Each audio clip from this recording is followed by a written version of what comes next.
A saúde, à luz da teosofia, é o resultado de uma interação de intricadas variáveis kármicas do corpo físico, do corpo emocional ou do corpo mental. Então, tudo aquilo que nós temos e recebemos na encarnação atual, desde a concepção, tudo aquilo que vem do nosso corpo físico, do nosso perceber emocional ou na nossa inteligência manásica, é resultado de skandhas ou de resíduos kármicos de vidas pretéritas. É como se fosse uma memória que foi registrando tudo o que vem se passando de períodos longevos e que se manifestam na encarnação presente sob as diversas formas. A forma de uma saúde física boa, uma saúde emocional excelentemente equilibrada e uma saúde mental perfeitamente clara, nítida, sem sombras. Todavia, a realidade kármica, ou seja, da cobrança da lei, que a lei é inflexível, a lei do karma não é um ser, ela é uma lei. Ela não tem prioridades, ela não tem preferências. Ela apenas é um decreto que há de ser cumprido, porque as coisas foram postas em movimento de tal modo que os seus efeitos se farão sentir, independentemente dos arrependimentos, dos pedidos de desculpas, etc., os efeitos estarão presentes. Então, aquilo que semeamos em vidas pretéritas, ou ainda estamos semeando na vida atual, produzirão efeitos kármicos. Positivos ou negativos, de acordo com os reflexos que se manifestam. Ou numa saúde física debilitada, aí teríamos um efeito kármico nefasto, né? Dificuldade cardíaca, neurológica, dificuldade de caminhada, de locomoção, etc. Tudo isso está no plano do corpo físico, mas vem no decreto kármico. Ou então, um desequilíbrio emocional, paixões desenfreadas, irritabilidade, sensações desabridas, irritabilidade, desconfiança, enfim, uma série de coisas que a gente conhece que representam um desequilíbrio emocional. Ou então, uma mente que não consegue ver com clareza, que tumultua tudo, tudo está muito complicado, não dá para entender. Por mais que se esforce, a mente não consegue avançar um pouco naquele caminho, naquela direção. Então, quando uma pessoa tem esses três veículos harmonizados, a gente pode dizer que ela é uma abençoada, no bom sentido, porque o decreto kármico está sendo inteiramente favorável. Que ela seja feliz e que saiba tirar um excelente proveito da oportunidade que o karma está lhe oferecendo de ter boa saúde física, bom equilíbrio emocional e excelente clareza mental. Seja feliz. Saiba usar isto que o karma colocou à sua disposição. Ninguém reencarna para ser ladrão, assassino, prostituta, viciado, deletério. Ninguém nasce com esse destino. Pode ter tendências, isso é outra coisa. O processo da vida dele vai ser todo em saber se ele vai ceder a essas tendências ou vai fortalecer a reação para que elas não reinflamem a sua vida. Muito bem, mas uma tendência, por exemplo, ao alcoolismo ou à obsessão sexual, ela vem como tendência. A atualização dela na vida atual pode levar a pessoa a um comprometimento tal que se desembesta e pode ficar até um obsessivo e perder até a sua saúde por aquilo que passou a ser uma presença marcante no seu dia a dia, um desatinado. Aí compromete o corpo físico, compromete o corpo emocional e compromete o corpo mental, porque tudo que ele fizer e pensar é em função de satisfazer as suas necessidades emocionais, para as quais ele coloca à disposição o seu corpo físico. Então é um não abençoado, é um que está premiado para enfrentar dificuldades sérias. Então o trabalho dele como um futuro aprendiz, um futuro discípulo, vai ser muito mais difícil, mas não impossível, do que aquele que tem os seus 3 veículos absolutamente corretos e saudáveis. É óbvio, isso aí, até em qualquer tipo de atividade humana, é mais do que viável ter esse entendimento. Mas o que eu gostaria de lhes dizer é que o fato de ter um desses veículos karmicamente desajustados não impede de entrar na senda. Você pode ter uma saúde física debilitada, mas tem um emocional equilibrado. Tem dificuldade de locomoção, tem a vida por um fio, por uma enfermidade congênita, cardiológica ou de circulação sanguínea, está sempre sob assistência médica, mas não está desligado emocionalmente do projeto de vida espiritual. Então, ele pode realizar o seu projeto, apesar de não ter um corpo físico que responda saudavelmente às suas investidas no terreno da espiritualidade. Pode ser que ele tenha um corpo emocional desajustado, mas tem uma mente brilhante que entende o processo todo. E a partir daí, ele impor regras que ajudem a disciplinar e a domar o seu ginete emocional. Pode ser que, com o auxílio da mente, ele reequilibre o emocional e passe a utilizar o físico apenas como um trono provisório, enfermo, mas ele está cumprindo o seu decreto kármico e não ficando efetivamente amarrado àquele trono físico, que é o corpo físico deficiente ou deficitário. Então eu, nessa pesquisa toda, cheguei à seguinte ideia, a sugestão que eu faço a vocês, de que a doutrina secreta ela pode ser objeto de pesquisas com algumas chaves importantíssimas. Há uma chave da ciência, uma chave científica, e da científica se desdobrando na física, na química, na astronomia, na geologia. A doutrina secreta é rica de informações sobre esse tipo de pesquisa que pode ser feita com a chave da ciência. Há uma chave numerológica para aqueles que gostam de numerologia, se aprofundam, conhecem, sabem trabalhar com a natureza dos números e vão encontrar informações fabulosas na doutrina secreta sobre esse caminho da numerologia. Pode ser que alguém queira usar a chave astrológica. A doutrina secreta é rica de informações sobre esta chave astrológica. É preciso primeiro pegar a chave e com ela ir abrindo os textos e formando uma linha de união, né? Um fio condutor que leve ou responda às suas questões, às suas indagações. Eu procurei usar a chave psicológica, que é uma das chaves que pode ser usada para abrir e clarear as informações da doutrina secreta. Então, o que eu lhes transmiti nas palestras anteriores, nas exposições anteriores, foi aquilo que eu encontrei usando a chave psicológica, pescando os vários textos espalhados e tentando alinhavá-los num denominador comum, que é a consciência ou o ser psicológico do homem, da humanidade. Mas para isso, abrir o portal da consciência tranquila.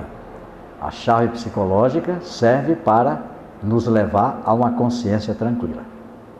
E para chegar a essa consciência tranquila, são três características que a senhora Blavatsky nos apresenta.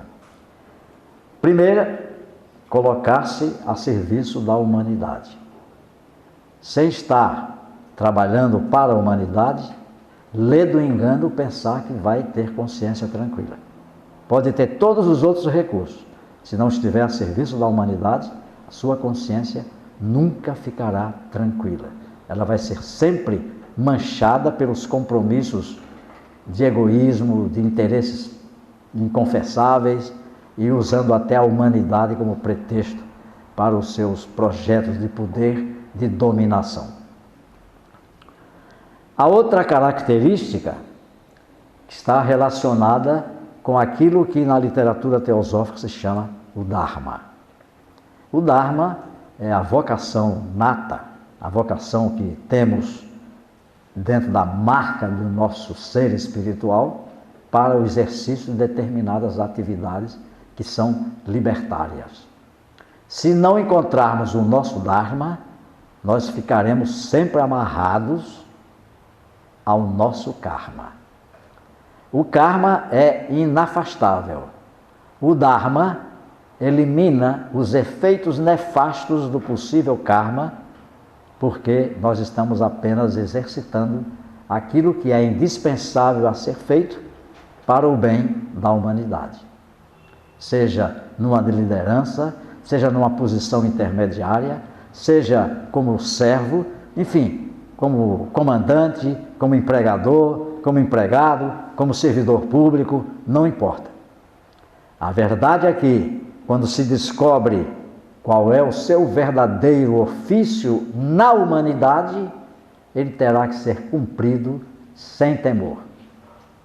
Se, por exemplo, o que é dificílimo, se, por exemplo, numa instância de serviço público, eu estou trabalhando e operando e verificar que está havendo desvios de comportamento, eu não posso tolerar com esse desvio de comportamento.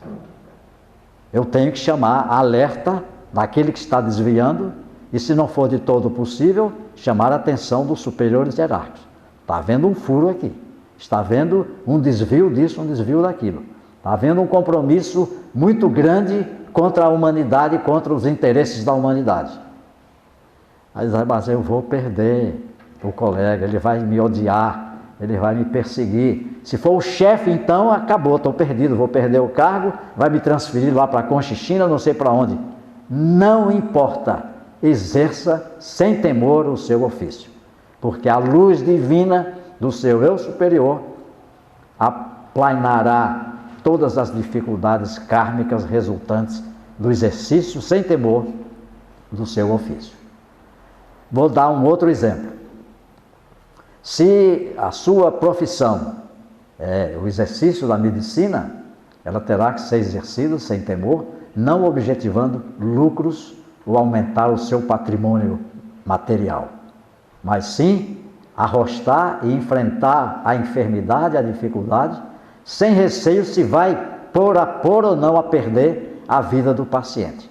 Ele tem que se concentrar inteiramente, sem qualquer dúvida, ainda que seja um inimigo seu e de sua família, o que está em jogo é a salvação daquele ser. Então ele está cumprindo o seu Dharma.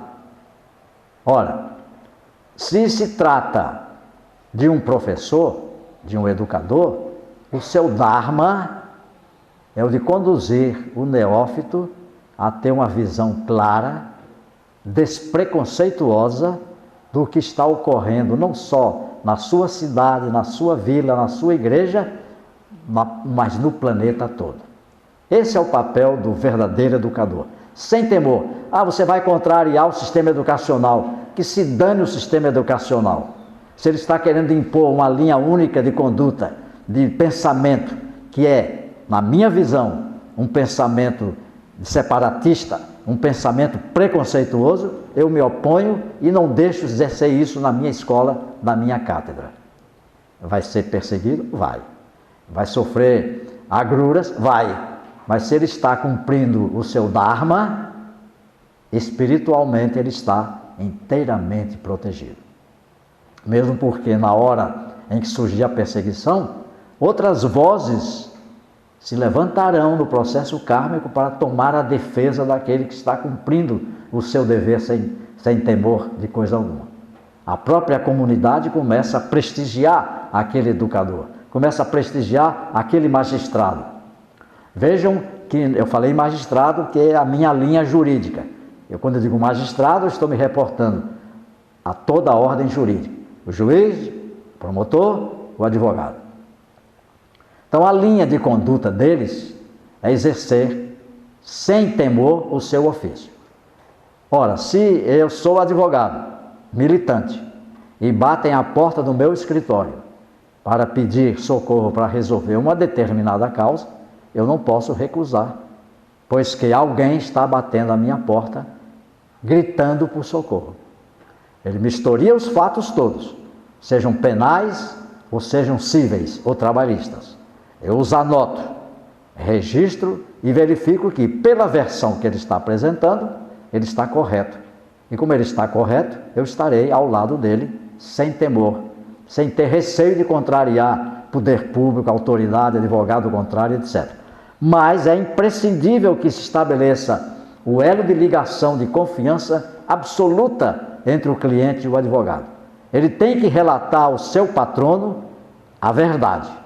E o seu patrono terá o dever de explicar para ele: eu vou utilizar única e exclusivamente as armas legais para lhe defender.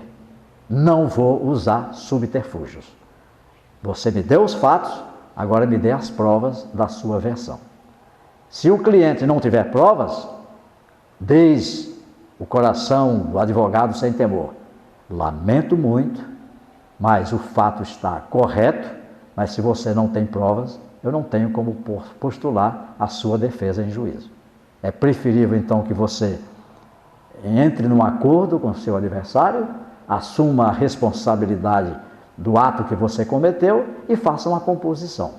É muito melhor do que ir ao tribunal, contar sua versão que é verdadeira e não tem como provar, porque a justiça vai condená-lo e as custas processuais e mais honorários advocatícios adversários vão ser pesadas na sua conta. Então o advogado tem que ter lealdade com o seu cliente. Não pode ir ao advogado, como tem acontecido aí em alguns casos, em nome de patrocinar o interesse do seu constituinte, torcer os fatos e torcer as provas para confundir a inteligência do magistrado. Aí sim, aí ele está fugindo do seu papel, do seu dharma.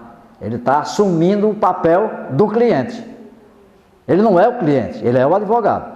Ele é o patrono. Ele vai trabalhar lealmente com as armas de que dispõe. Vocês conhecem muitos casos aí de desvio de conduta de advogados que distorcem os fatos, distorcem a verdade, fabricam provas, produzem provas de lado a lado.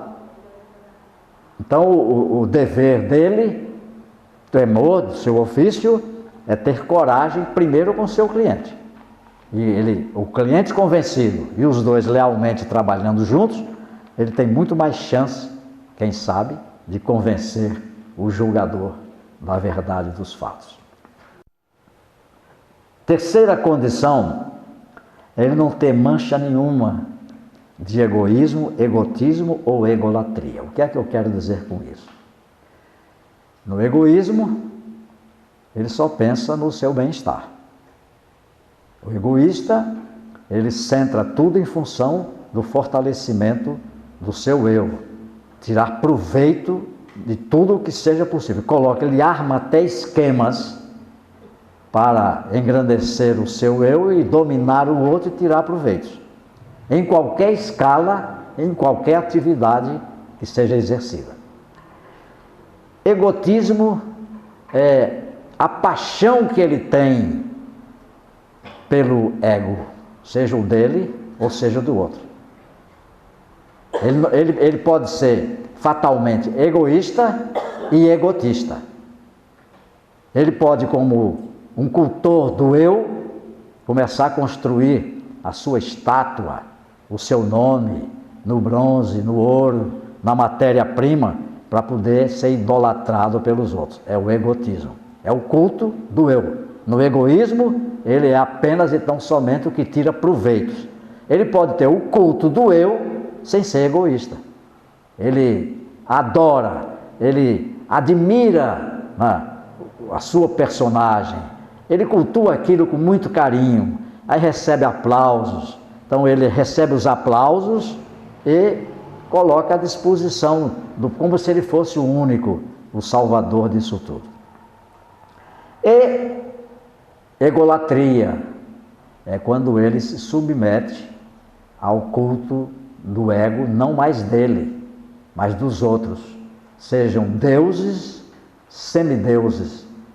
E nessa egolatria de que o mundo está cheio de fiéis e devotos, coloca-se, por exemplo, uma pessoa como sendo a razão de ser da sua vida e começa a incensar, e em torno desse incensamento ele vai até prejudicar aquele que está sendo beneficiado com a sua admiração, etc.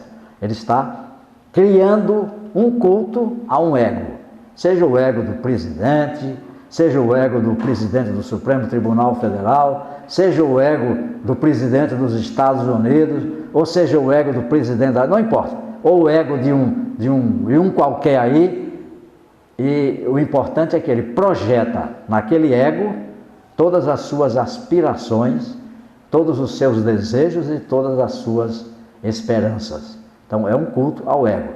Ora, enquanto estivermos amarrados a uma desses empeços, dificilmente teremos uma consciência tranquila, porque sempre estaremos trabalhando nas dobras dessa consciência, como um morcego que sai à noite para buscar o seu alimento. Então, isso aí é uma vida sem tranquilidade, sempre receoso de ser pego em flagrante, de ser descoberto, porque se for descoberto, vem o desmascaramento e o seu edifício egóico cai por terra. Então, a consciência nunca estará tranquila. E essas são 3 propostas que a doutrina secreta nos apresenta para termos a tranquilidade da consciência.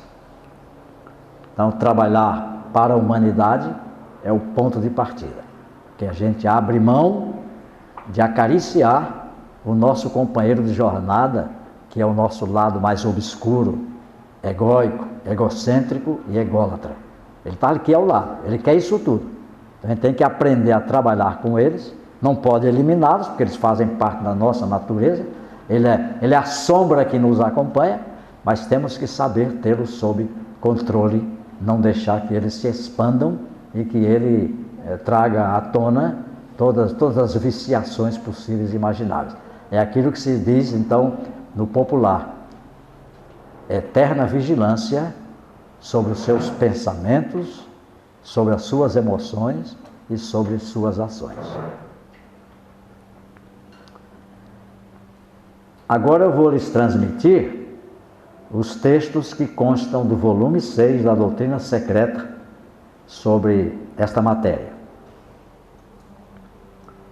Este é talvez, na minha leitura, contrariando os anti-Bezantianos e anti-Ledbiterianos e anti-sei lá o quê, eu reputo este 6º volume como sendo o mais importante da doutrina secreta para a caminhada de um candidato, de alguém que aspira à iniciação, que aspira a chegar ao fim da sua jornada. Então temos aqui na página 176 a informação que pode parecer chocante para quem está principiando. Convém lembrar que para deixar de ter karma, atentem bem para essa sentença, é preciso que o homem esgote assim o mal como o bom karma. Perceberam o alcance desta sentença? Porque enquanto estivermos mergulhados no bom karma, nós estamos fortalecendo o nosso ego. Tudo que é bom, eu fortaleço. Tudo que é mal, eu elimino.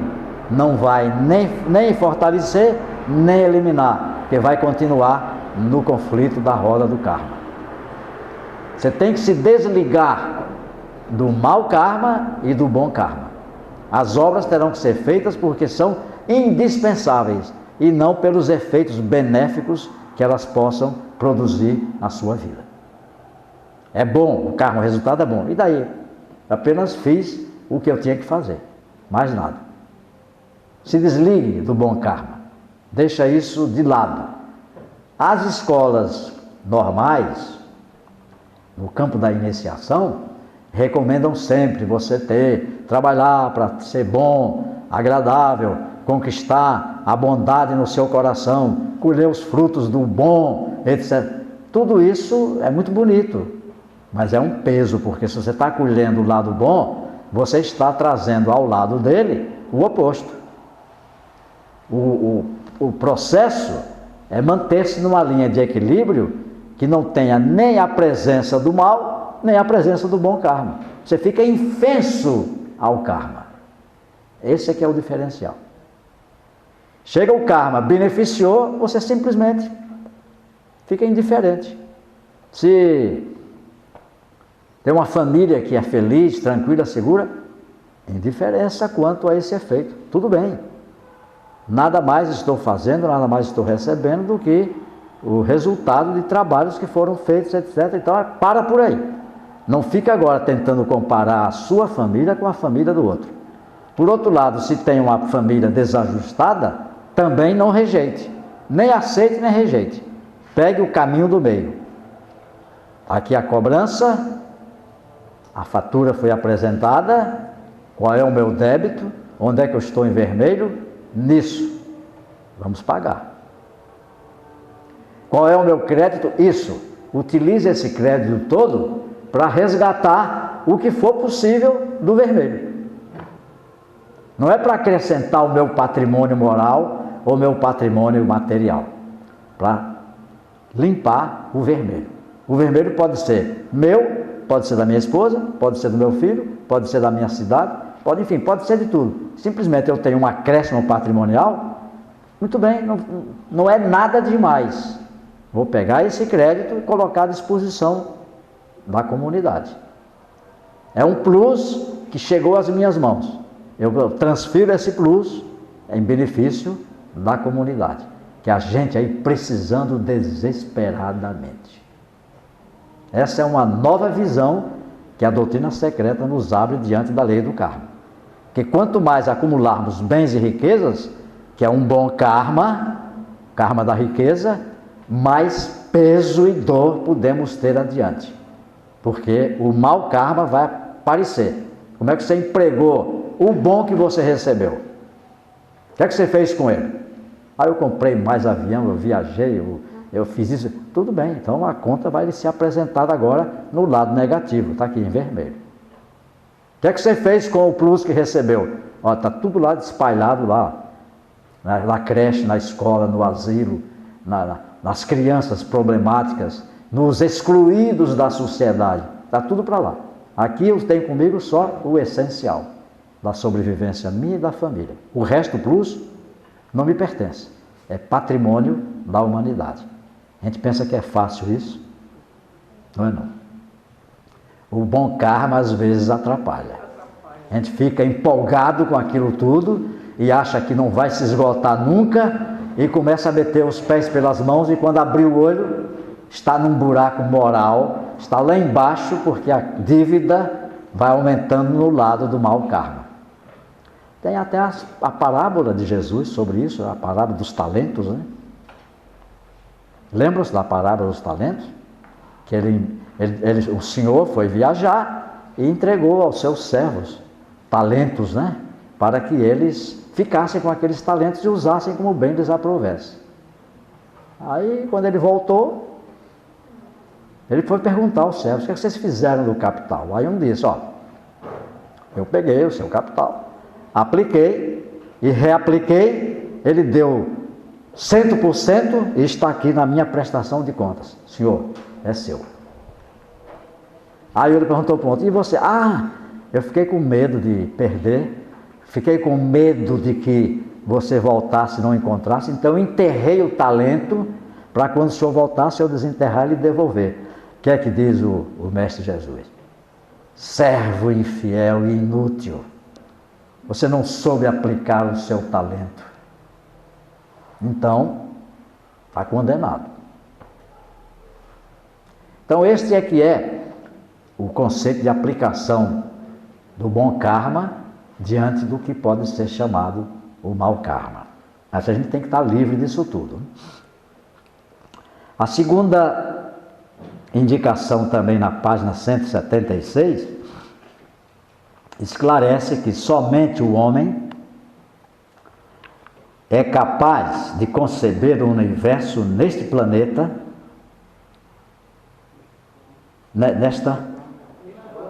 neste plano de existência. Por que isso? Porque essa informação, por um detalhe importante, que até chegar à consciência manásica, que é o que distingue o ser humano dos demais seres que habitam o planeta Terra, é a sua inteligência. Então, essa inteligência é que fez e tem feito com que cheguemos aqui e continuemos aqui, aumentando a nossa capacidade de resolver problemas do próprio planeta Terra. Os animais não têm condições, os que estão ainda que mais próximos da gente, eles não têm condições intelectuais de criar e pensar tecnologias para ajudar o progresso da humanidade, para resolver problemas de alimentação, de ecologia, de miséria do mundo. Só a inteligência humana. E mais ainda, só a inteligência humana teve condições de, no início, começar a observar o mundo. Ele observa o mundo como sendo separado dele, a mente humana. Então ele se olha como se fosse um espelho, aí diz, aquilo que está ali não sou eu, é o outro. Ele está vendo uma imagem que ele acha que não é ele, é o outro. Mas depois ele vê um outro chegar e a imagem do outro é projetada naquele mesmo espelho. Então aquele dali deve ser, quem é você? Eu sou aquele que está ali. E então eu sou aquele, é perfeito, ele começa a criar uma identificação do objeto com ele. Não bastando isso, o ser humano, com a sua inteligência fabulosa, ele começa a transformar simples reações meramente sensitivas em construções emocionais e mentais. Então, a sensação de passar a mão numa superfície e encontrar uma agradabilidade, porque ela é bem lisinha, aí depois eles prosseguem e encontram uma superfície áspera, que incomoda os dedos, ele estabelece um contato. Aquela agradável, aquela sensação de agradabilidade, é interessante, é curiosa. Como é que eu posso distinguir essa daquela que machucou a minha mão? Essa não serve, porque as minhas células da mão se encresparam. Então ele começa a dar nome às coisas do mundo e ao mesmo tempo classificá-las. É o sujeito que ele está olhando, observando, eu e o sujeito, eu e o objeto. Começa a construir uma teoria do conhecimento dele sobre o objeto. Então ele constrói uma ponte de comunicação. Eu estou aqui, você está ali. Agora, eu preciso saber qual é a diferença que eu possa construir entre aquele objeto, que é um tronco, que é um animal, que é uma água. Então ele começa a bolar e a construir a ideia de estabelecer para se comunicar com outro ser humano um código de linguagem. Então eu vou passar a chamar isso aqui de tronco, eu vou denominar aquilo ali de animal, e no meio do animal não tem só aquele, eu tenho um que está com chifre, tem outro que não tem chifre. Então eu preciso distinguir um do outro. E começa então a substantivação das coisas.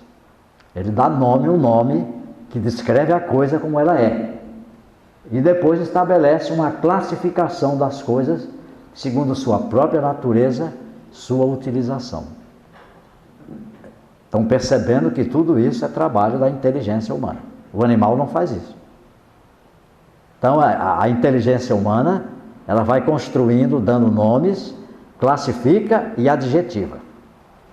Ao adjetivar, ele parte daquilo que os seus 5 sentidos estabeleceram apenas como sensação de agradabilidade ou desagradabilidade. Uma luz que quase cega, uma meia luz e uma escuridão. Então ele classifica: luz, meia luz, escuridão. Aí dá uma classificação: noite, dia, penumbra. E a penumbra, ele ainda vai ser obrigado a decodificar a penumbra do amanhecer e a penumbra do entardecer. Aí ele chega a construir informações e classificações sobre 4 movimentos da Terra em relação à luz solar. E assim a humanidade foi construindo a sua linguagem, o seu código de comunicação, a inteligência humana. Mas até então ele está construindo apenas uma teoria de conhecimento dos objetos. Ele continua separado. Ele continua sendo o centro das decisões, das informações e das escolhas. O importante disso tudo não é o outro, mas é ele.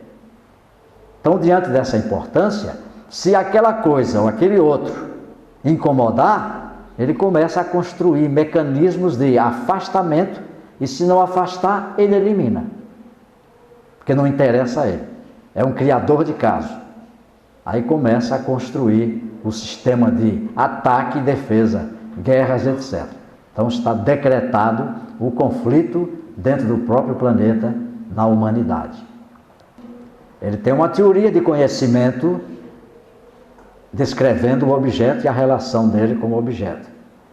Mas aí surge uma problemática muito séria. Ele se vê obrigado a lidar com uma categoria que não tem formas. Os valores não têm forma. Dizer que uma coisa é bela não tem forma. É um conceito abstrato. Dizer que uma coisa é amável é um conceito abstrato. Ele pode colocar o amor apenas nos exemplos.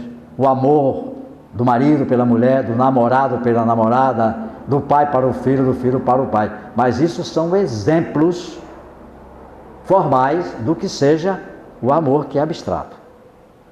Então ele está diante de um grande dificultador na sua comunicação com o outro. Como descrever valores que são abstratos? O valor, que é a ideia, né, abstrata, de justiça, de beleza, de amor, de paz. Como defini-lo? Aí ele começa a construir categorias filosóficas de interpretação desses valores abstratos. Ele já deu um salto quase que quântico na sua teoria do conhecimento. Ele não está mais preocupado em conhecer ou classificar as coisas, mas sim as ideias, que são abstrações. Se vocês procurarem todos os tratados dos mais ilustres filósofos do planeta, uma definição do que é amor, vão perder tempo. Porque nenhum deles conseguiu definir o que seja o amor. Eles dão exemplos, tergiversam, fazem um rodeio grande, às vezes fazem até um tratado com exemplos disso, daquilo, com a lógica absurda, mas não sabe dizer o que é o amor, porque ele é abstrato. A manifestação você pode descrever. O mesmo se passa no campo do direito. O direito é uma abstração. Agora, quando se chegar e perguntar a qualquer um, o que é que você entende por direito? Qual é a resposta que ele vai dizer? Eu vou buscar os meus direitos na justiça. Ele nunca diz o que é o direito. Você perguntar a um advogado o que é o direito, ele se embaraça. Ele vai citar vários juristas, vários filósofos para definir o que é direito. E há correntes opostas, correntes contrárias, correntes afirmativas, e ele se perde num cipoal imenso.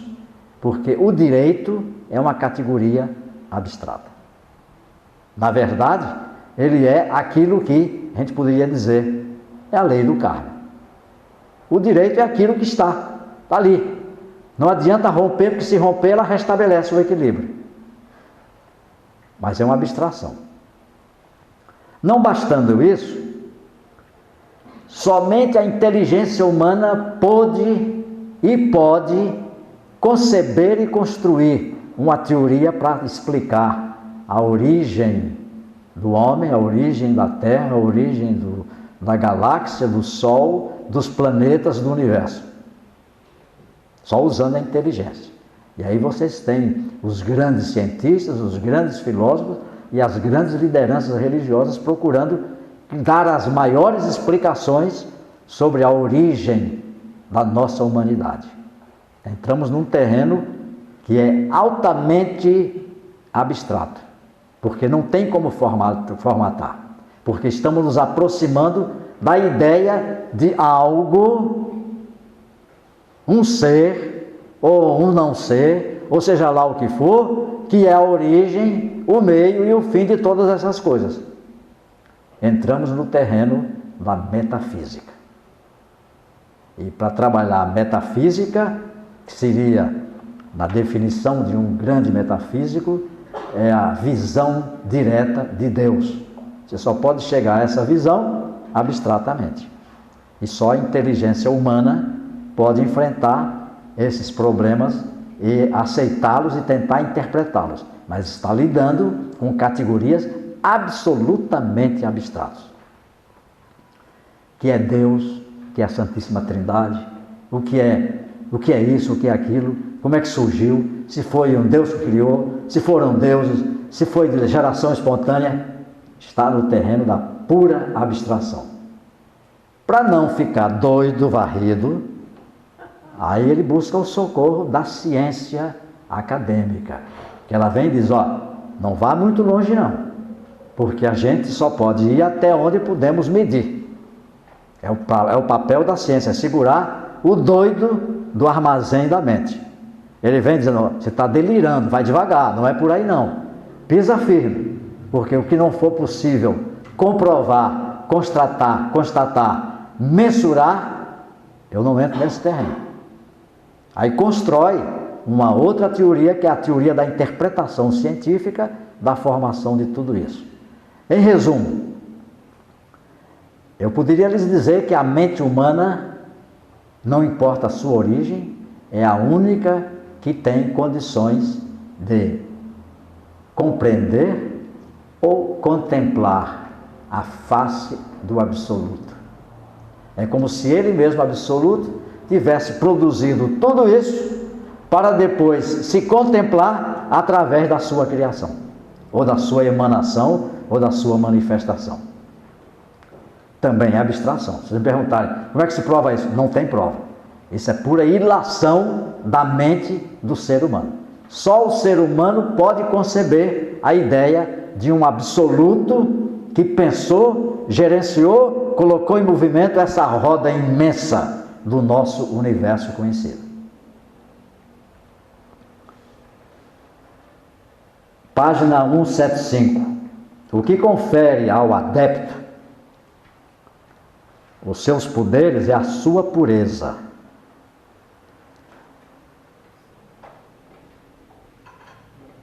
O seu amor por todos os seres, a sua colaboração com a natureza, com o karma e com o seu Deus interno.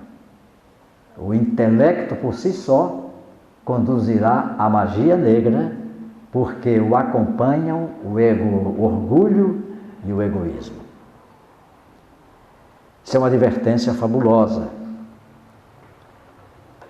O ser humano é intelectualmente fabuloso, mas se ficar especulando apenas com a sua inteligência, ele vai terminar resvalando para o terreno da egolatria.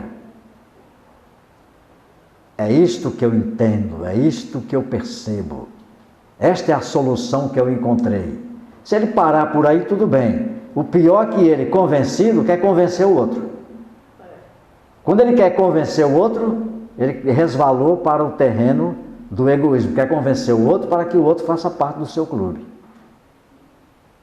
Então, é muito difícil o simples intelecto responder ou satisfazer a essa investigação, porque vem sempre o orgulho, eu sei, eu é que descobri, eu é que faço, e em função disso vem o seu egoísmo. Eu faço para meu proveito, ou do meu grupo, ou dos meus asseclas, ou dos meus subordinados.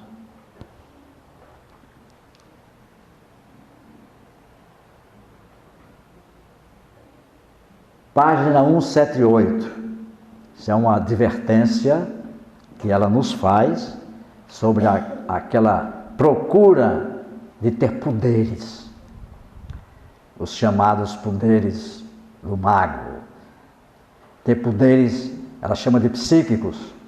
Os poderes de clarividência, clareaudiência, levitação, de criar imagens e dominar os outros, tudo isso é poder.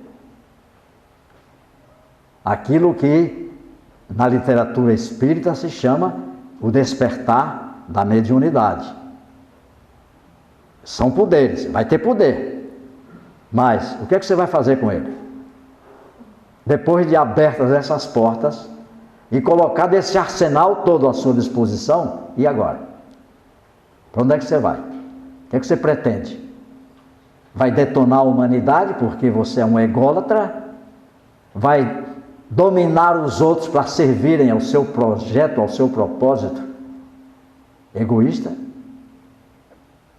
Então, na verdade, quando se diz assim, e a senhora Blavatsky diz que qualquer movimento psíquico, seja ele psicológico, levitação, de desdobramento astral, que vocês encontram em toda a literatura mística, religiosa e na literatura ocultista, todos aqueles poderes, o ser humano tem condições de despertá-los se ainda não estiver desperto.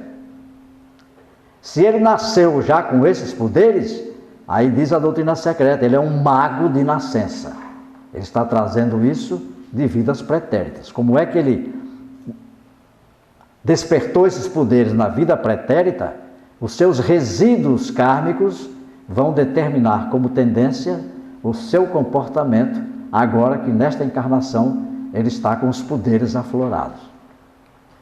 Ele será karmicamente abençoado se encontrar o porto seguro de gente boa que conheça o assunto e que o oriente e o ampare no exercício daqueles poderes que afloraram naturalmente desde o berço. Outro caminho é desenvolver os poderes. Você está selado. A gente, quando reencarna, se não traz do berço, a gente está selado. Cego, surdo e mudo.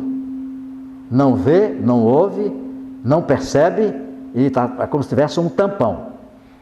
Isso funciona como uma verdadeira proteção para ele contra todas essas seduções do mundo com as suas propostas de facilidades, etc. Se você está com a porta fechada, você não ouve nada do invisível.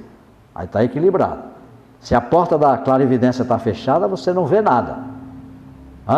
Se a porta do olfato está fechada, você não sente cheiro de nada do invisível. Agora imagine a desgraça para ele se abre uma dessas portas, ele chega em casa e encontra lá um bicharroco deitado na sua cama. O que é que ele vai fazer se ele não sabe o que fazer, nem sabe como fazer? Então, esses poderes, diz a doutrina secreta, ele é só um movimento no plano psíquico, que é um plano material. O plano psíquico é um plano material, não é espiritual. Estão certos os psicólogos que não veem ali outra coisa senão matéria. De modo que quando os nossos psicólogos contemporâneos e os neurocientistas dizem que você está fantasiando, você está lidando apenas com projeção da sua própria mente, eles não estão equivocados, não. Porque o mundo psíquico é um mundo material, ainda não é o espiritual. A gente se ilude de que viu uma forma, está espiritualizado. Lê do engano. Coisa mais fácil do mundo para um mago, para um feiticeiro, ou para quem tem esse poder, é fabricar uma forma e jogar na sua visão de clarividente. E você pensar que está vendo um santo ser, está vendo um mestre, está vendo isso, está vendo aquilo, e você está sendo ludibriado por alguém que espertamente está lançando mão desses poderes, porque como matéria vai ter forma, pode ser moldável. Toda matéria é passível de ser formatada. E como todo ser humano tem essa energia cósmica que é Forrate a seu serviço, ele pode, através da utilização de Forrate, com a sua inteligência, criar formas do aparente informal. Então ele trabalha e cria uma forma emocional ou uma forma mental. Isso requer treinamento, e há treinamentos, há escolas que preparam para isso. Vocês estão vendo aí os magos da publicidade. São verdadeiros magos, eles conhecem a técnica. Eles se fecham num laboratório, fazem treinamentos, agora com o uso da ciência da computação, que foi colocada à disposição da humanidade, e como toda ciência pode ser usada para um lado ou para o outro. Então eles fazem ensaios, fazem modelos, repetem, até obter o resultado final. E ainda calculam quantos seres humanos poderão ser recepcionados com aquela mídia, com aquela mensagem que eles vão lançar. Isso é um trabalho de magia, gente. A gente pensa que a magia é aquele cara com chapelão grande, não é? Barba e fazendo ritual. Não, magia é da mente. Isso é matéria, é um mundo material. Nós estamos no mundo da matéria. Físico, emocional e mental. É mundo puramente material. Então os magos da publicidade, da mídia, eles têm essas informações também e trabalham com elas e materializam o seu sonho. O sonho da casa própria, o sonho do carro 0 quilômetro, o sonho de ir a uma praia lá em Miami. E aí o infeliz mergulha naquilo envolvido e se endivida até a alma e cresce o seu lado negativo no karma financeiro. Nós somos manipulados. Para não falar da política, não vou entrar nem nesse terreno, porque é vedado na sociedade teosófica discutir-se política. Mas os magos vendem um candidato como se fosse um santo ser, um ser perfeito. E a gente termina acreditando naquela imagem que foi preparada no laboratório e jogada na telinha de fazer doidos, que é a televisão, e você termina entrando no esquema e mergulha e vai embora. Nós estamos envolvidos nessa imensa teia de um processo mágico, um processo de prestidigitação. Por isso que ela alertou. Os psicólogos estão certos quando dizem que nós estamos lidando apenas com matéria. E se é matéria, é ilusória. Imaginar, atentem bem para essa orientação. Imaginar, uma coisa é criar firmemente um modelo do que se deseja. É a chave da magia. Imaginar uma coisa é criar firmemente um modelo do que se deseja. Perfeito em todos os seus pormenores. Porque a vontade então se converte em ato, via imaginação. Aí você tem a vontade, aí imagina e vai atualizar aquilo que em potência é apenas a sua vontade. É o que a vontade transfere a forma para o mundo objetivo. É o que se chama criar por Krishakti, o poder criador da imaginação. A importância disso reside no fato de que, se a imaginação ela pode ser a base ou instrumento de uma criação de formas objetivas, eu posso criar tudo o que me for importante ou necessário. Se eu sou ambicioso, eu crio um projeto para realizar os meus sonhos de ambição e um dia ele vai se materializar. Não importa a forma de que ele vá se revestir. O que está comandando é a imaginação. A imaginação é uma doida, aparentemente varrida, mas que é um instrumento indispensável ao ser humano para contactar a realidade abstrata. Que só através dela ele pode trazer do abstrato ao concreto. Isso tudo tem sua razão de ser, como vamos verificar mais adiante. Então, a imaginação é talvez a melhor ferramenta de que nós dispomos. Se não fosse a imaginação, a literatura não existiria. Se não fosse a imaginação, não existiriam os grandes pintores, não existiam as grandes composições. É essa doida varrida que possibilita ao ser humano dar forma à sua loucura. Eu estou dizendo a loucura, elogiando, como Erasmo de Rotterdam fez. Erasmo é o elogio à loucura. A loucura no sentido verdadeiro da palavra. Alguém que está desligado desse dia a dia e sonha e imagina um mundo diferente, e ele pode, dessa potencialização, transformar num ato através dos mecanismos da forma que ele vai construir. É assim que o ator interpreta o personagem criado por outro. Isso é tão importante que, se o ator não mediunizar o personagem que foi pensado e criado por Shakespeare ou por qualquer autor teatrólogo, ele nunca interpretará bem. Ele precisa usar a imaginação. Ele vai trazer um personagem que foi pensado e criado pela imaginação do autor daquela obra, e ele vai incorporar aquele personagem na sua vida de ator e passa a viver aquele personagem como se ele estivesse ali presente. Esse é o bom e o grande ator, com um agravante. Se ele demorar muito na interpretação, ele vai pegar todos os cacuetes do personagem que ele está interpretando. E como é difícil ele largar. Vocês conhecem, pela televisão, alguns atores de renome que não conseguem se livrar de alguns cacuetes dos personagens. Lima Duarte levou um tempo enorme para se livrar daquele balançar da mão. Esse menino que fez o papel numa novela aí de um personagem que cultuava a sua patroa, né? Não era o nome dele? Ele está agora numa outra novela aí. O Cro. Olha, este cara, qual é o nome do ator? Marcelo Serrado. O cara é um ator fabuloso. Ele incorporou de tal modo aquele personagem que, para ele voltar a trabalhar no teatro e interpretar esse novo papel, ele teve que passar por um processo de mergulho na sua consciência para desfazer tudo aquilo que o Cro fez nele, com assistência psicológica diária, modificando, treinando para expulsar o personagem dele, exorcizar. Vai embora, diabo, já cumpriu o seu papel, vai embora.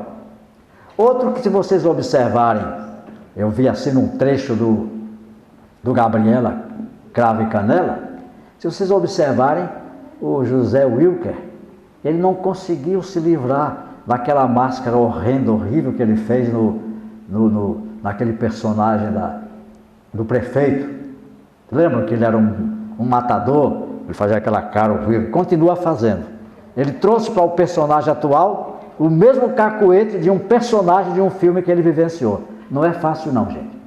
Então, essa imaginação é que faz com que a gente possa trazer e atualizar. Agora, pense bem antes de dar forma àquilo que você está imaginando, porque ela pode de repente se transformar num Frankenstein na sua vida. Aí vai cobrar, vai morder seu calcanhar, que ela é uma forma mensurável, ela está ali presente, ela vive ali, está ao seu lado, ela é sua criatura, sua companheira de jornada. Há técnicas que os atores usam para desincorporar esses personagens de suas vidas, o que não é fácil.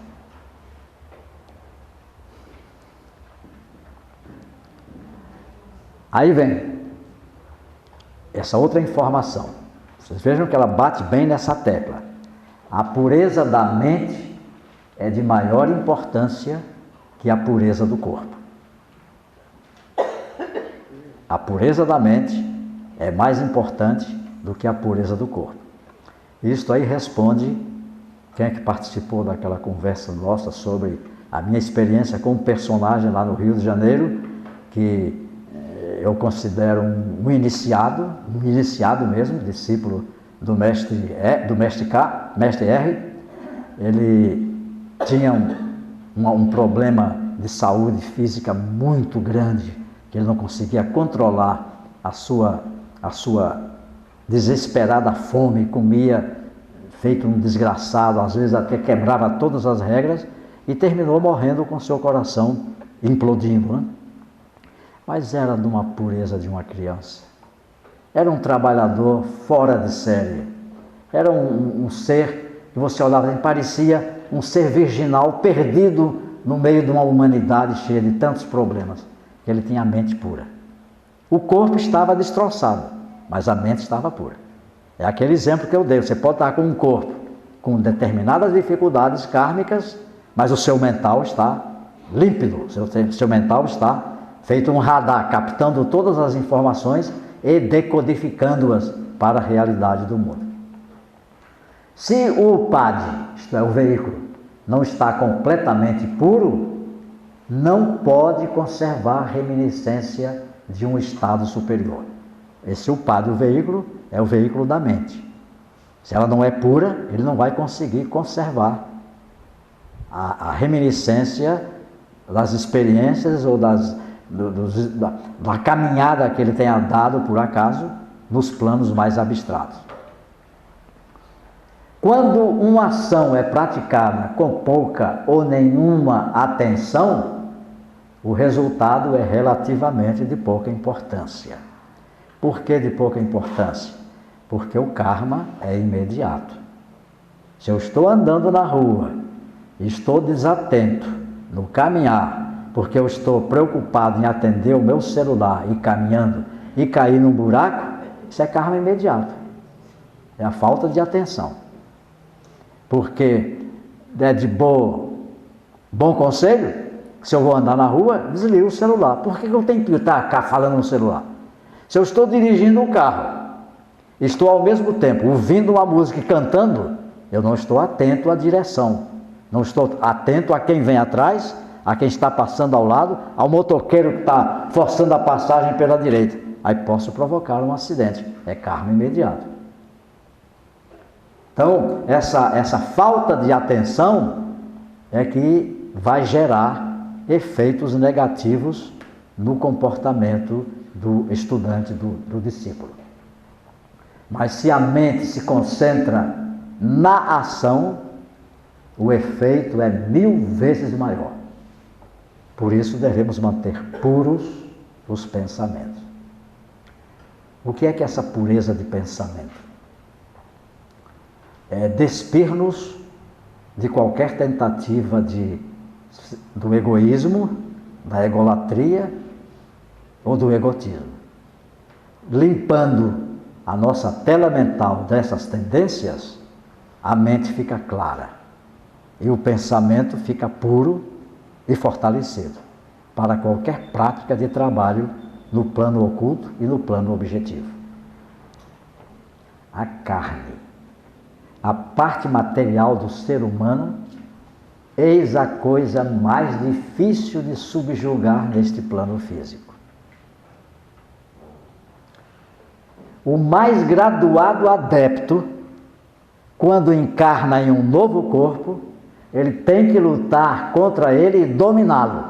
Ele volta a ter que lutar, ainda que seja um adepto.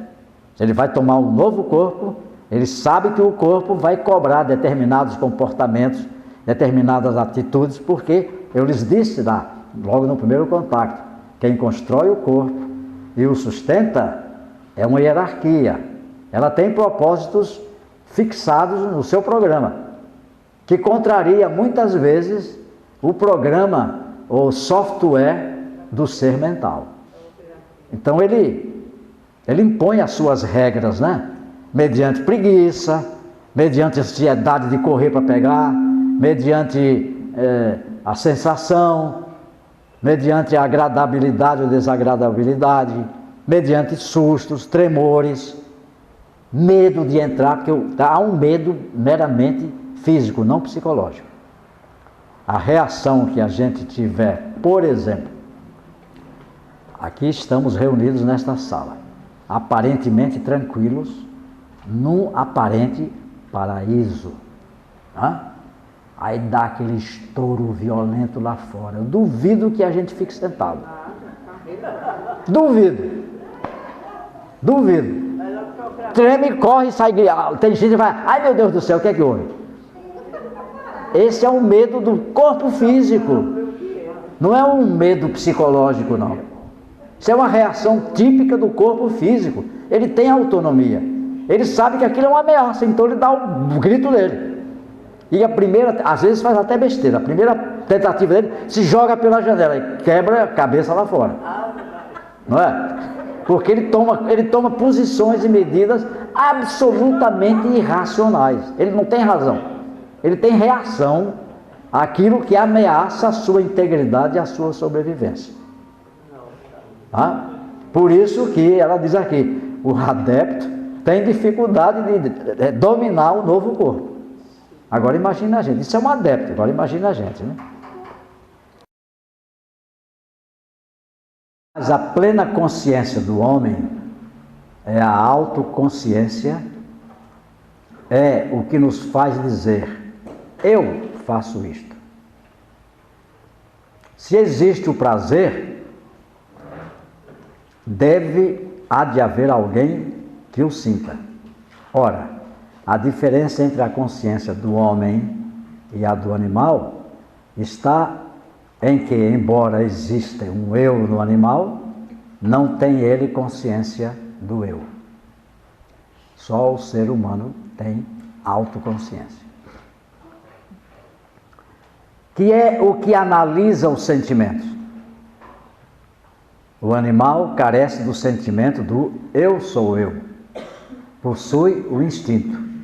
Mas o instinto não é autoconsciência. A autoconsciência é um atributo da mente e não da alma, a ânima, de onde deriva o próprio nome animal. A consciência cerebral é o campo iluminado pela luz do ego, do ovo áurico, do manas superior. As células da perna, por exemplo, são conscientes, mas escravas da ideia. Não são autoconscientes. Não podem dar nascimento a uma ideia. Embora possam, quando estão cansadas, sugerir ao cérebro uma sensação de mal-estar, despertando assim nele a ideia da fadiga. Entenderam bem essa correlação que ela nos apresenta? Quer dizer, qualquer reclamação do corpo físico não significa autoconsciência daquela parte do corpo físico. Uma dor no estômago não significa que o estômago esteja autoconsciente, mas sim, ele tem a percepção de que algo está errado, então ele envia ao cérebro a sensação de dor, de vazio, para que o cérebro, como o planejador, o diretor de toda a unidade corporal, decida o que é que vai fazer. Ou tomar um chá, ou procurar um médico, ou botar uma bolsa de água quente, ou ir para a cirurgia. A decisão não é do estômago, a decisão é do cérebro. Ele é que é o aparato pensador, o instrumento do pensador, ele é quem decide, ele é quem escolhe, por isso que é a série de manas do pensamento, do pensador. Na subsequente informação, então a doutrina secreta, na página 207, nos traz o seguinte subsídio. Conhecimento, sentimento, evolução não são faculdades da mente. Conhecimento, sentimento e volição não são faculdades da mente, mas seus acompanhantes. A memória é uma coisa artificial, uma adjunção de relatividades. Pode ser aguçada ou embotada, e depende do estado das células cerebrais que armazenam todas as impressões. Bom, o conhecimento, o sentimento e a volição não podem ser postos em correlação por mais que se queira. Não se derivam uns dos outros, nem são produtos da mente. São princípios coassociados. Não é possível adquirir conhecimento sem a memória, porque a memória armazena, dispõe e provê todas as coisas. Se à criança nada for ensinado, ela nada saberá. A consciência cerebral depende da intensidade da luz refletida pelo mana superior no inferior e do grau de afinidade entre o cérebro e essa luz. A mente recolhe e armazena de maneira inconsciente e mecânica toda espécie de coisas e depois as projeta na memória como percepções inconscientes. Isso tem uma importância muito grande na nossa vida diária. Então, às vezes, passando assim, rapidamente, dentro de uma condução coletiva, a gente vê um anúncio lá, uma propaganda, e olhou e pensa que não gravou. Pegou. E ela vai produzir efeitos. Ela funciona como um flash. O que ela percebe, ela fotografa e joga para dentro. Depois ele pode aparecer até no sonho, ou pode aparecer no desejo de comprar aquele produto, se lembrar daquele produto, que já foi flagrada e armazenada. Na ciência da computação, a gente tem muita analogia com isso.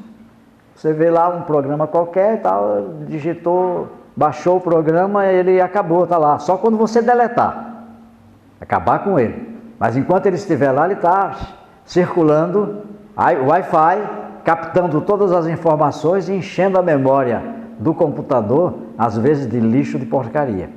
Ele passa a ficar lento, pesado. E é preciso então fazer uma limpeza periódica no hardware para que ele funcione mais rapidamente e inteligentemente.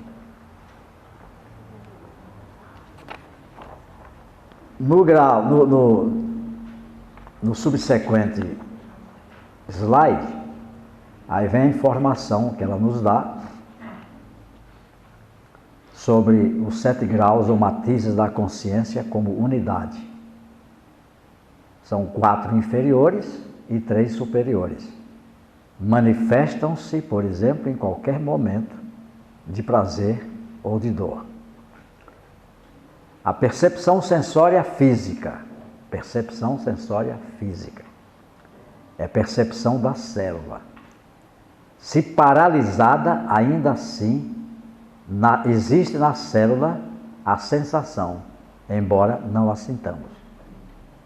É o caso, por exemplo, de um anestésico que se tome para uma dor que apareceu no pé ou no braço. A gente perde a consciência da dor, mas a célula continua com a sensação. Quando passar o efeito, ela retoma para a nossa consciência a cobrança de que algo está errado. Enquanto não remover a causa do sofrimento dela, que ela percebeu, ela vai continuar cobrando. Não adianta apenas o anestésico. É preciso descobrir o que é que provocou aquele mal-estar na percepção daquela célula, daquele membro, daquele órgão, para que, feita a correção, ele deixe de doer ou de incomodar. Aí a célula ou o órgão se dá por satisfeito e se recolhe à sua posição normal, né?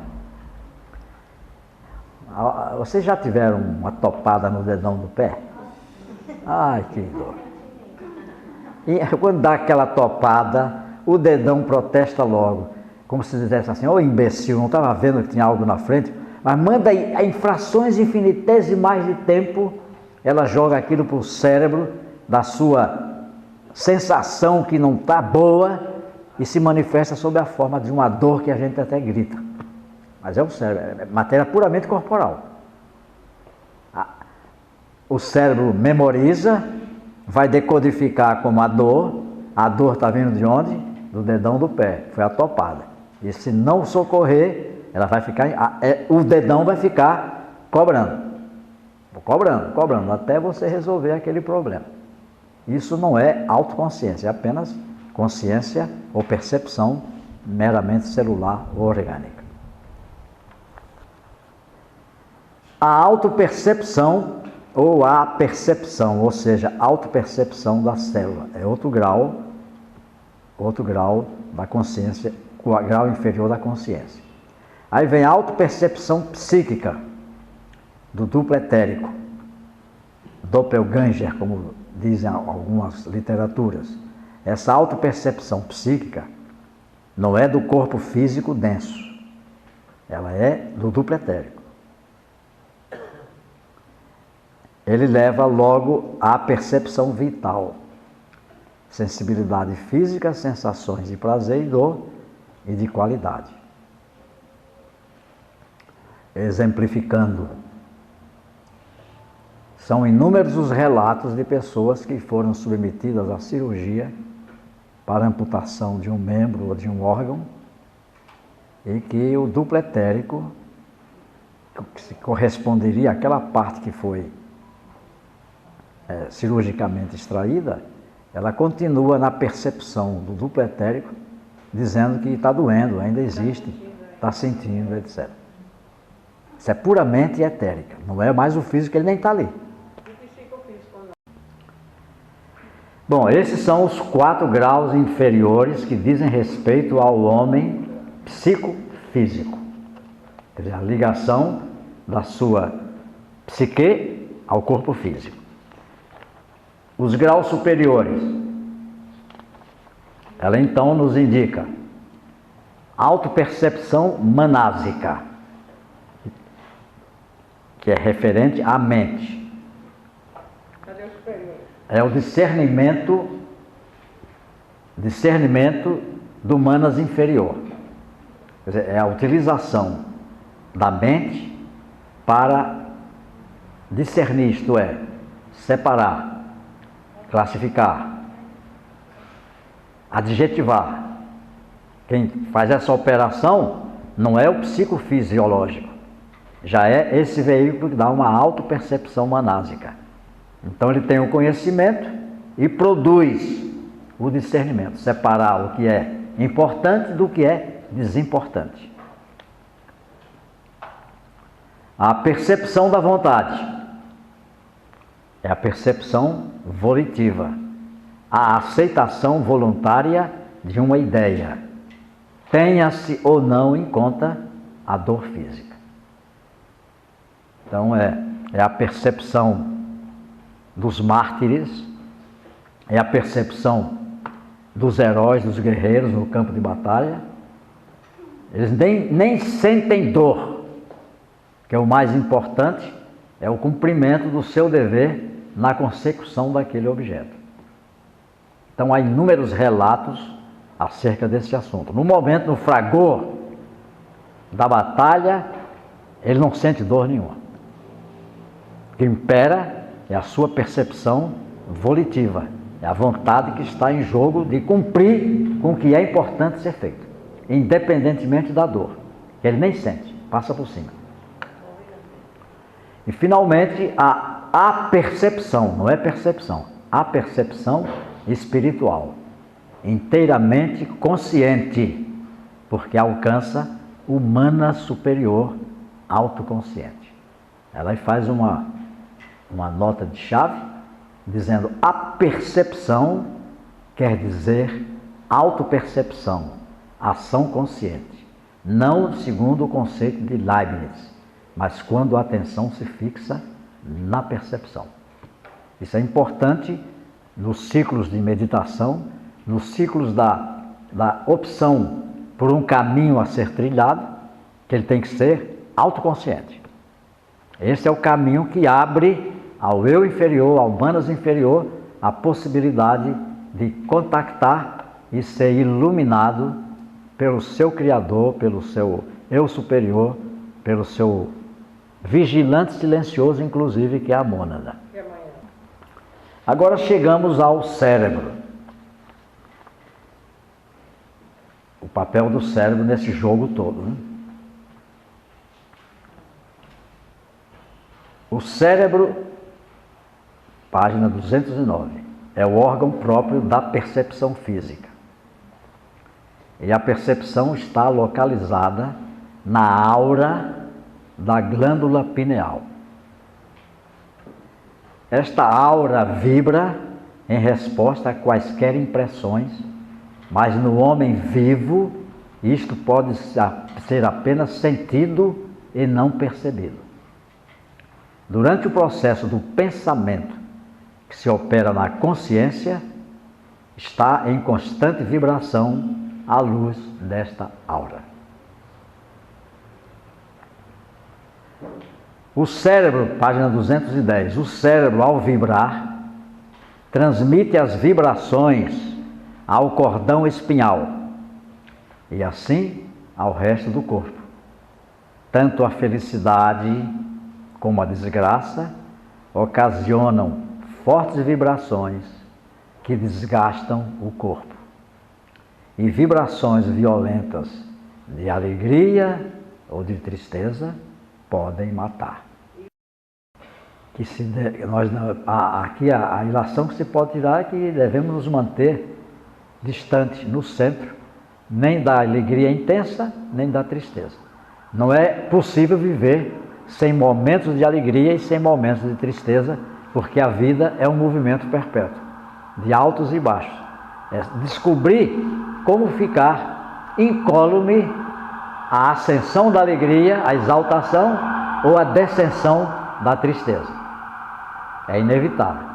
Então, tem que chorar porque um ente amado está passando por uma crise, chore. Mas não se deixe dominar pela depressão. Está feliz porque chegou o netinho querido, esperado, ótimo. Fique alegre, mas não deixe essa alegria assumir proporções tais que você fique cego. O caminho é o equilíbrio. Equidistância, a exaltação e a depressão. E aí vem aquilo que eu reputo a mais importante advertência da doutrina secreta, página 213. O cérebro é incapaz de conduzir o pensador mais longe.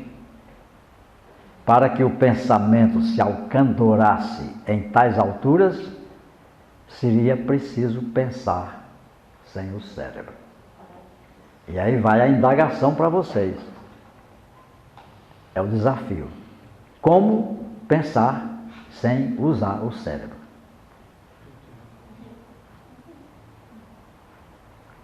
Essa resposta vocês só vão encontrar nas diversas categorias de escolas de meditação, em que o pensamento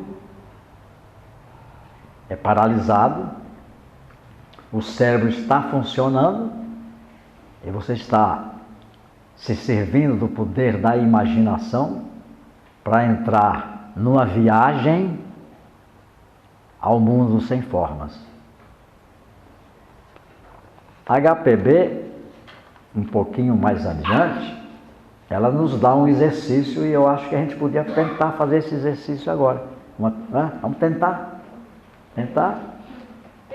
Não custa nada, né? Não custa nada, né? Vamos ver aqui o que é que ela, respondendo a uma indagação, nos recomenda. Veja bem a orientação que ela dá e nós vamos tentar repetir isso aqui. Tentar. Não sei se vai dar resultado. Se o estudante cerrar os olhos, na página 213, 213 também, cerrar os olhos e a sua vontade não permitir a atuação do cérebro, então lhe será possível transportar-se ao plano imediato. Os 7 estados de percepção precedem o Antakarana, que é o vínculo que liga o abstrato ao físico, ao concreto. Se conseguirmos transcendê-los, estaremos no plano manásico. Agora vem a tentativa do exercício. Olhos cerrados, imaginai algo que ultrapasse a vossa capacidade mental. Imaginai. Vejam o que ela diz, a imaginação é um instrumento de grande serviço à disposição do pensador. Ele é um instrumento que constrói. Você vai imaginar o abstrato, não o concreto. Por exemplo, a natureza dos Dhyan Chohans, que são autoridades máximas dentro do nosso ciclo evolutivo, que inspiram, comandam e orientam todo o processo da evolução do nosso planeta Terra. Imaginar o Dhyan Chohan, sem usar o cérebro, só com a imaginação. Se for com o pensamento, desceu para o mundo concreto. Aí você vai dar uma forma a eles. Vai botar asa, vai botar uma luzinha, vai botar isso assim, um tilintintim e tal. Aí está no mundo concreto. Isso é cérebro ainda. Isso é cérebro, está no mundo concreto. Vai buscar uma imagem que você viu num livro e tal. Acabou, não saiu. Continua na periferia. Então o desafio dela é esse. Deixar então passivo o cérebro. Não atenda aos reclamos dele, porque ele não vai gostar. Ele está habituado milenarmente a trabalhar com categorias formais. Agora ele está sendo desafiado a ficar quietinho. Não produzir nenhuma forma. É um desafio para ele. E ela aí prossegue. Passai além. Passando além, vereis uma luz radiante e branca. Vereis uma luz radiante e branca, mas opalescente como o nácar. Luz onde se cruzarão ondas coloridas e cambiantes. Desde o violeta pálido ao anil de brilho metálico, com matizes intermédios de verde e bronze. Esta visão será a prova de que vos encontrais em outro plano, ao qual tereis chegado depois de transpor os 7 estados da consciência. E chegou aí que plano? Manásico. O plano superior. Ainda é o manásico. De modo que, se não quiserem tentar agora, que eu acho muito difícil, né? Estamos cansados. Você já fez isso? Tente, já fiz. Tem. É curioso, porque a tendência do cérebro é dar logo uma forma. Quando percebe aquele jato de luz aparecendo, às vezes até assusta, não está habituado, pode tomar um susto e feito um curto-circuito. Você tomou o susto assim, abriu o olho, pronto, perdeu a conexão. É como se tivéssemos que ignorar o nosso corpo físico e o nosso próprio cérebro.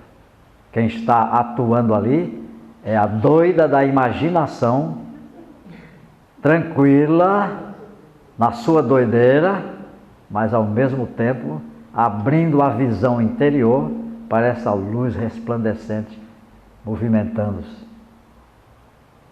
Aí você está nas fímbrias do abstrato. Eu queria terminar essa nossa apresentação de hoje com uma citação que eu também reputo importantíssima do pensamento da doutrina secreta, já falamos tanto sobre espaço, movimento, matéria, e como nós vivemos no mundo físico, com os nossos corpos físicos, alguns, vez por outra, têm experimentos e experiências e lembranças de lidar com outras categorias formais de outros possíveis mundos. Eu acho que é importante pedir a atenção de vocês para o volume 2,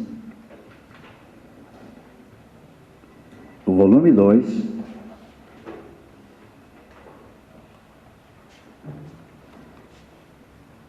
páginas 316, começando no final da página 315. Aí começamos, eu vou ler para vocês. Quando a doutrina secreta pressupõe que o espaço condicionado ou limitado, o espaço de posição onde nós estamos, por exemplo, aqui, só tem existência real neste mundo de ilusão, ou, em outras palavras, em nossas faculdades de percepção.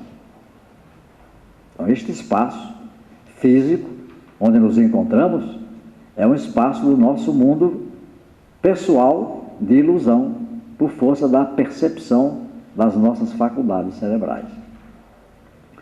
Quer significar que todos os mundos, os superiores como os inferiores, interpenetram o nosso próprio mundo objetivo. Que milhões de coisas e seres penetram no nosso próprio mundo objetivo, ao nosso redor e dentro de nós, assim como nós estamos ao redor deles, com eles e neles. E isso não é uma simples figura de retórica metafísica, mas sim a expressão de um fato real da natureza, por mais incompreensível que seja para os nossos sentidos.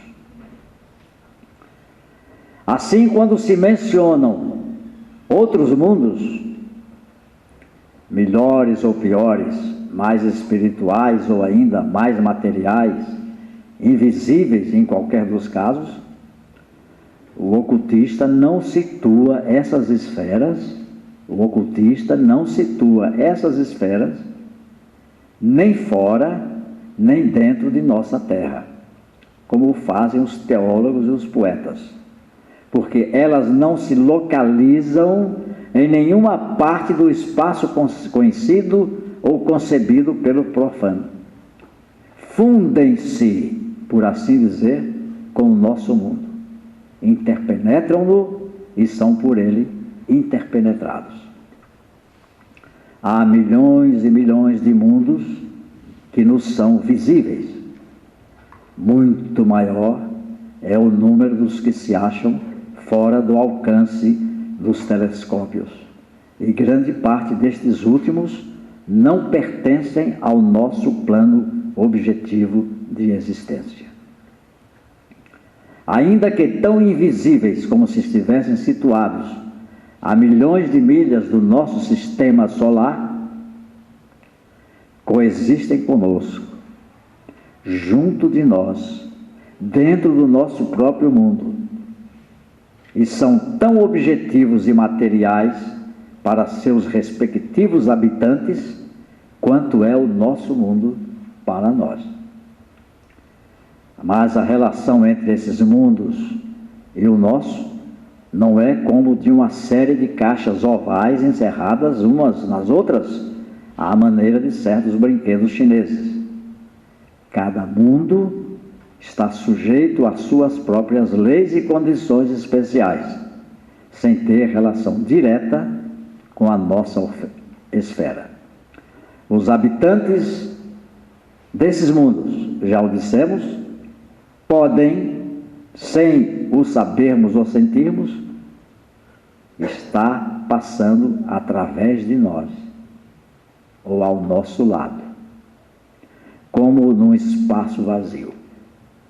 Suas moradas e suas regiões interpenetram as nossas, sem perturbar com isso a nossa visão, porque ainda não possuímos as faculdades necessárias à sua percepção. No entanto, graças à sua visão espiritual, os adeptos e até alguns videntes e sensitivos podem distinguir, em maior ou menor grau, a presença entre nós e a proximidade de seres que pertençam a outras esferas de vida. Os que vivem nos mundos espiritualmente superiores só se comunicam com os mortais terrestres que, por seus esforços individuais, se elevam até o plano mais elevado que aqueles ocupam.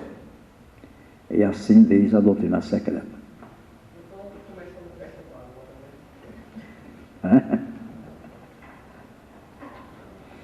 Perceberam a importância dessa informação?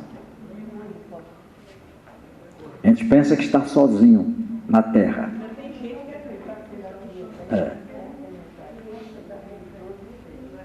Cada um dentro do seu universo, passando por nós, dentro de nós, através de nós, a gente passando por eles e sem consciência da presença deles e vice-versa. Mas se você alcançar uma condição de adepto, e para chegar a ser adepto é indispensável passar pelo processo de iniciação, aí chega um adepto, você tem como se comunicar, transitar entre todos esses mundos, conscientemente. E diz ela que, finalmente, que alguns sensitivos podem ter a percepção da presença desses personagens.